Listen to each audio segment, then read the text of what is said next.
नमस्कार मित्रांनो, माझ्या यूट्यूब चॅनलवर तुम्हा सर्वांचे मनपूर्वक स्वागत आहे। एक महत्त्वाची बातमी तुमच्यासाठी घेऊन आलो आहे, जी तुमच्यासोबत शेअर करण्यासाठी खूपच उत्सुक आहे। काय आहे ती बातमी यासाठी व्हिडिओ शेवटपर्यंत नक्की पहा। जर तुम्ही आमचे यूट्यूब चॅनल अजूनही सबस्क्राईब केले नसेल तर आत्ताच सबस्क्राईब करा आणि बेल आयकॉनवरही क्लिक करा, जेणेकरून अशाच महत्त्वाच्या बातम्या तुम्हाला लगेचच मिळत राहतील। बातमीचा मुख्य मुद्दा: शालेय शिक्षण विभागाने 10पेक्षा कमी विद्यार्थ्यांची पटसंख्या असलेल्या शाळांसाठी एक महत्त्वाचा निर्णय घेतला आहे।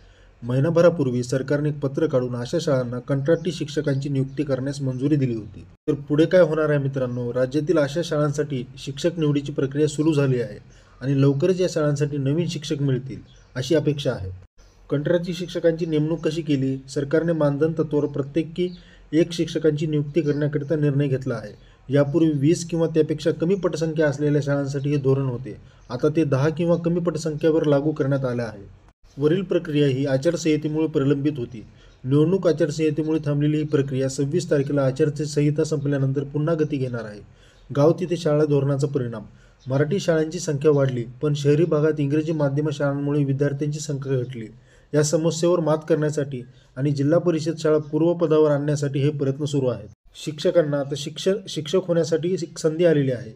अशा शाळांसाठी शिक्षक होऊ इच्छिणाऱ्या उमेदवाराकडून अर्ज मागवले गेले आहेत। लवकरच या उमेदवारांची निवड होऊन त्यांची नेमणूक होणार आहे। तर मित्रांनो, ही महत्त्वाची माहिती तुम्हाला कशी वाटली कमेंट करून नक्की कळवा। असेच अपडेट मिळवत राहतील यासाठी आमच्या चॅनलला सोबत जोडले राहा। धन्यवाद मित्रांनो. जय महाराष्ट्र.